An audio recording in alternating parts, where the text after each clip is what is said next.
Assalamualaikum warahmatullahi wabarakatuh. A'udzu billahi minasy syaithanir rajim. Bismillahirrahmanirrahim. Alhamdulillahirabbil alamin. Assalatu wassalamu ala asyrafil anbiya'i wal mursalin wa ala alihi wa ashabihi ajma'in, amma ba'd.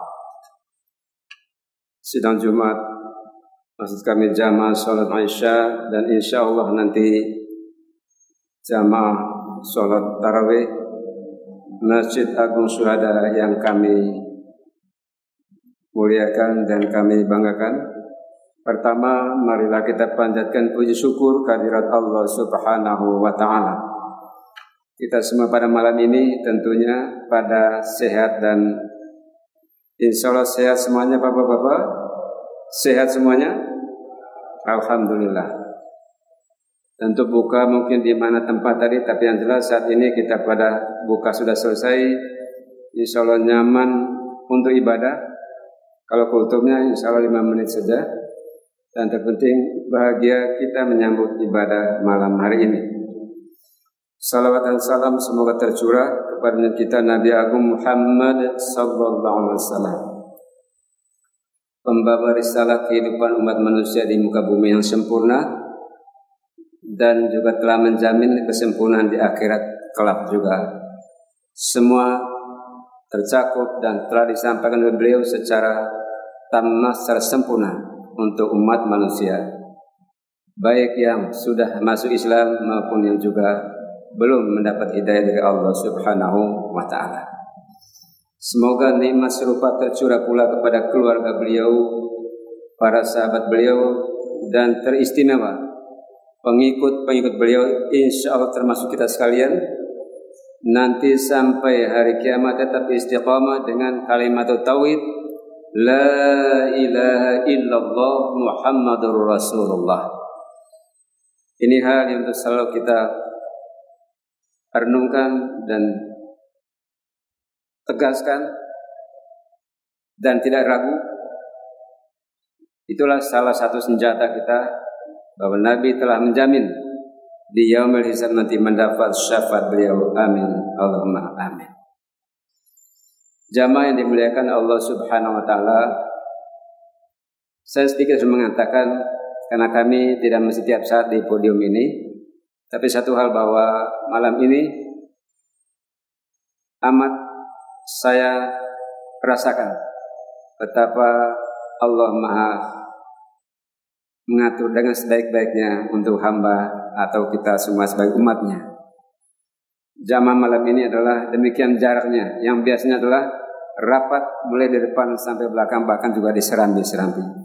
Ini hal juga yang untuk kita sadari, bahwa negara ini atau kita semua sedang dalam ujian pandemi COVID-19, dan kita punya tanggung jawab bersama untuk bagaimana melewatinya dengan sebaik-baik, dengan cara tadi mengikuti prokes COVID-19, dan tidak boleh kita merasa lengah, karena hari ini pun juga ada yang meninggal.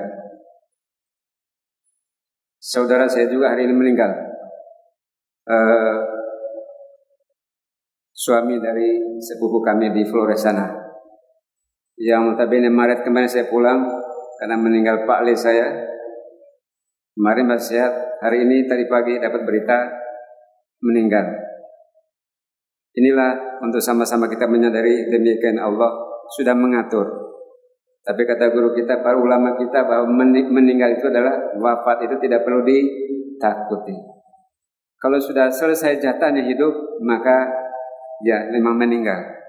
Kalau belum selesai jatahnya hidup, bagaimanapun insya Allah masih berjumpa seperti ini. Ini hal untuk sama-sama kita menyadari, dan tidak perlu terrisau, tapi juga tidak perlu kita abaikan sikap-sikap kita terhadap COVID-19 ini. Jamaah yang dimuliakan Allah Subhanahu wa Ta'ala, perkenankanlah kalian baca salah satu surah dalam Al-Quran, surah Al-Baqarah ayat 143. A'udzu billahi minasyaitonir rajim. Bismillahirrahmanirrahim. Wa kadzalika ja'alnakum ummatan wasatan litakunu syuhada'a 'alan nas. Litakunu syuhada'a 'alan nas wa yakuna ar-rasulu 'alaikum syahida. Wa ma ja'alna al-qiblata allati kunta 'alaiha illa lin'alama man yattabi'u ar-rasula mimman yanqalibu 'ala aqibaihi. Wa in kanat lakabiratan illa 'alal ladina hadallahu wa ma kana Allahu liyudhi'a imanakum innallaha bin-nasi laraufur rahim.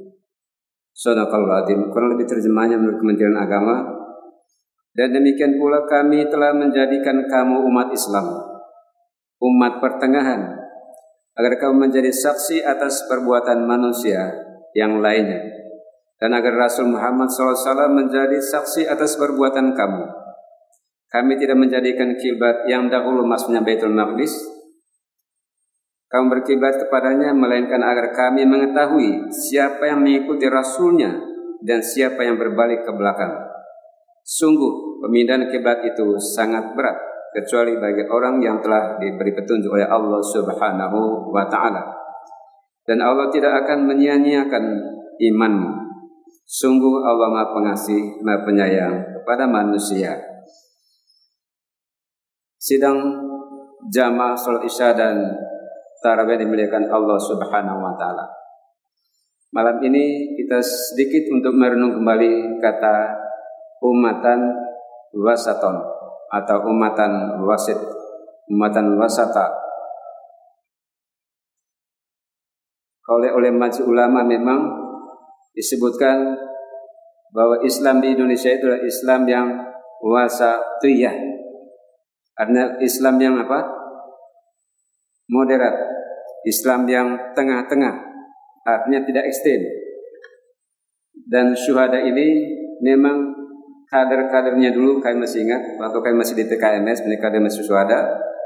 Ayat ini yang dipakai, umatan wasaton. Jadi masjid ini yang dulunya aktif di NU, yang dulunya aktif Muhammadiyah, yang dulunya aktif di Jamiah Wasliyah dan macam-macam ormas Islam di sini menjadi bertemu dalam prinsip umatan wasaton.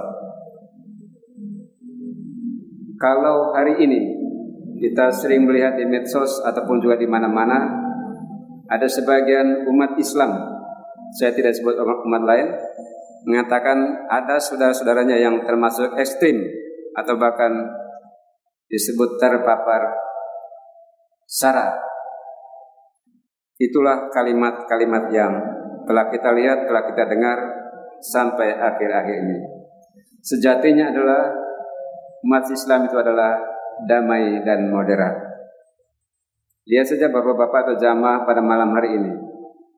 Demikian diatur oleh takmir sesuai dengan aturan pemerintah termasuk SE Wali Kota 4 masa terakhir dengan mudah dan aman dan damai. Coba di tempat lain yang masuk dalam masjid yang memakai masker langsung dibongkar maskernya atau disuruh pulang. Inilah hal-hal yang sama-sama kita harus menyadari.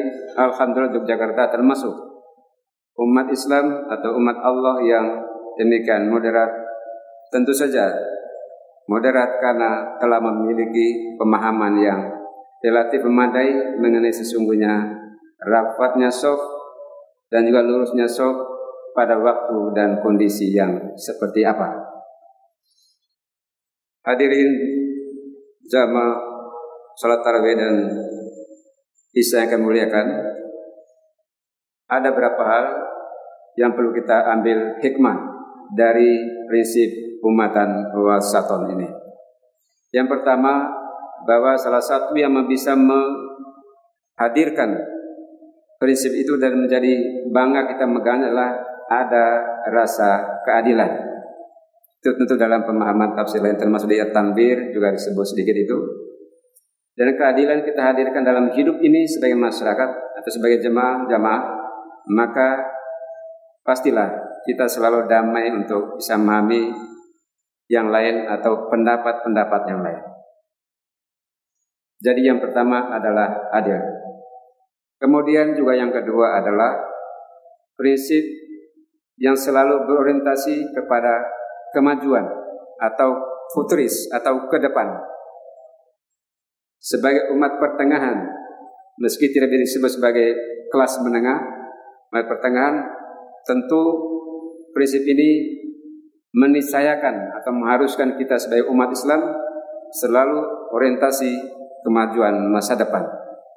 Karena itu hal-hal yang membuat mandek atau tidak maju atau menghalangi kemajuan, termasuk tidak mendukung prinsip wasata atau wasatiyah ini. Dan yang ketiga, diantaranya adalah selain tadi adil kemudian masa depan, adalah selalu menghadirkan prinsip egaliter. Artinya ada rasa sama, ada rasa solidaritas, ada ukhuwah yang memang lahir dan batin, bukan sekedar lisan tapi juga sampai lahir, sampai nurani kita. Bagaimana kita bisa menikmati, misalnya seorang imam yang suaranya bagus atau tidak bagus? Insya Allah hamba Allah yang memahami prinsip wasatiyah ini, yang ada pada dirinya adalah, inilah saudaraku. Mungkin kurang iya, tapi dia bisa menerima bahwa itulah kenyataan yang harus diterima. Karena yang namanya baik atau terbaik tidak pada saatnya selalu standby. Itulah maka istilah orang tua dulu, tidak ada rotan maka akan pun jadi. Jadi sekali lagi orientasi kita adalah la ghayata illallah. Tidak ada yang menjadi tujuan utama dalam hidup kita, termasuk sholat atau tarawih pada malam hari ini, kecuali hanya satu, limardatillah, untuk mencapai memperoleh ridha Allah Subhanahu wa taala. Jadi maka salah satu makna la ilaha illallah adalah tidak ada yang disembah dan yang diharapkan untuk mendapat bantuan dan pertolongan atau mengampuni dunia hingga akhirat kecuali hanya satu, Allah Subhanahu wa taala. Itulah yang membuat guidance yang jelas dan tegas bagi kita bahwa wasatiyah atau moderat atau toleran itulah salah satu yang membuat kita menjadi selalu damai di dalam beribadah ini, damai di dalam bermasyarakat ini, sehingga betul-betul menjadi apa yang selalu diinginkan oleh negeri ini, menjadi baldatun thayyibatun wa rabbun ghafur. Mudah-mudahan menjadi kenyataan dalam hidup kita. Yang terakhir, Gus Menteri, Menteri Agama menyampaikan bahwa salah satu program revitalisasi KUA yang insya Allah dicanangkan tahun 2022, salah satu poin penting dari revitalisasi itu adalah moderasi beragama. Karena itu sebagai jamaah kami menghimbau atau mengharap untuk diri kami sendiri juga, mari kita menjadi pribadi muslim yang menjadi moderat. Artinya adalah kalau kita mungkin sholatnya sudah tertib, bahkan sunnah-sunnah tertib, ada yang belum, mari untuk dipahami dengan baik, justru melalui bersama agar yang masih kurang yang lain, kita dengan baik untuk mengajarnya kepada baik, bukan sebaliknya, distigmakan atau diberikan kambing hitam, itu kita jauh-jauh dari kita sebagai umatan yang wasaton tadi itu. Mudah-mudahan dengan moderasi beragama, tapi pasti stigma yang disebut sebagai Islam atau Muslim yang radikal itu akan hilang dengan sendirinya. Bagaimanapun terus terang perlu kami sampaikan dalam kesempatan ini sedikit lagi bahwa umat Islam haruslah menjadi terdepan di dalam contoh moderat ini atau toleran ini. Insya Allah itu pilihan terbaik umatan wasaton, kiri kanan teman saya di Jetis itu, depannya teman kita non muslim, belakangnya teman kita non muslim, dan tidak terlalu jauh. Saya tanya, gimana mas? Alhamdulillah Mas Syahidin, saya rasa damai sekali dan beliau juga damai. Nah inilah yang diharapkan oleh negara atau pimpinan kita adalah kehidupan yang kita orientasikan ke depan seperti itu. Karena tanah ini adalah tidak akan bertambah jumlahnya, kecuali manusia semakin bertambah. Maka dengan moderasi itulah kita menjadi tidak panik dengan segala perubahan ke depan, sehingga tetap menjadi damai. Dan insya Allah menjadi hamba Allah yang hidupnya adalah la ilaha illallah, la ghayata illallah. Tiada yang dituju dalam hidup ini berjuang kecuali hanya satu, meraih ridha Allah Subhanahu wa taala. Amin. Demikian sedikit hal yang kami aturkan. Khilaf salah kami maaf yang sebesar-besarnya. Kalau ada sedikit manfaat, itu hanya izin Allah. Semoga manfaat untuk kita semuanya. Amin. Billahi taufiq wal hidayah. Wassalamualaikum warahmatullahi wabarakatuh.